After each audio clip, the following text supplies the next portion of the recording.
One of the biggest goals that we have for The Force Unleashed is to re-envision the Force.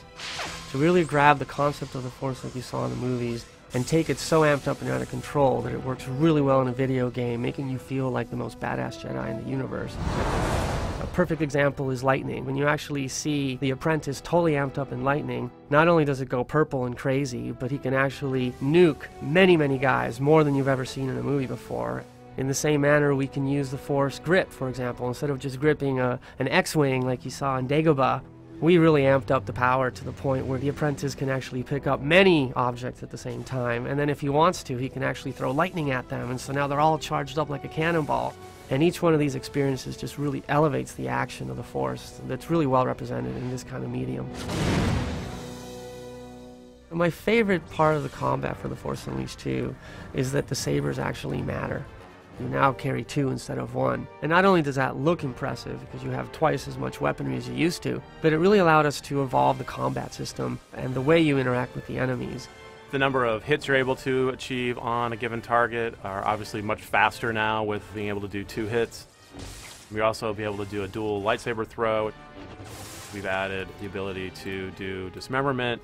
You're able to decapitate guys now. The changes we made to the lightsaber really lend a lot more to the realism and immersion that the player will experience in the game. It's not just like a baseball bat. It's really going to be much more like what Star Wars fans have seen in the movies. We've also added some unique Force powers that didn't exist before. We have a brand new Force power in the game, which is sort of an Unleashed version of Jedi Mind Trick. We've sort of reimagined it for the Unleashed franchise. These aren't the droids you're looking for. These aren't the droids we're looking for. We took it to the next level. You basically get a trooper and you turn him into your ally, and what he'll do is he'll turn around to attack other troopers. They actually might get so confused that they'll try to commit suicide. I can't do this anymore! They go so crazy, you can actually have them go into a bunch of other troopers and explode, and they all just fly into the air because it's basically a bomb. So another way that we really expose the amped up, out of control Force powers, the re-envisioning the Force, is with Force Fury. All of your powers go, if they were 10, now they're 100. For example, you can actually grab AT-STs and crush them into a ball and then use lightning against them and turn that into a cannonball that you can throw against other enemies.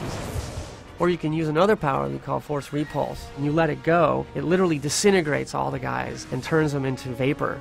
With this Force Fury mode, they really give this new definition to what it feels to be unleashed in the game. Another feature that we really worked on to improve the interaction with the world is the combat system from a perspective of targeting. Our targeting system has been cleaned up so that as you play through it, the choices that you have to grip things or to target things or to throw things is much more accurate than it used to be. That, tied with a much more improved camera, really allows you to interact with the environments and with the enemy setups. We wanted to make sure that enemies that you fought mattered. We've specifically designed enemies not only to have very different visual characteristics, but also we've designed very specific units to have resistances to saber combat. We have units that have very specific resistances to Force powers. As you progress and become more and more powerful, you will find more and more powerful enemies. For example, the Gorog, this big ape monster type creature that you have to use very specific Force powers in order to defeat. Another one to note is this big Titan spider, 4-legged creature that very much attacks you in ways that are very different than the Gorog, so you have to use different Force powers to defeat him. It's amazingly fun to actually grab the Force and play with it like it's never been done before.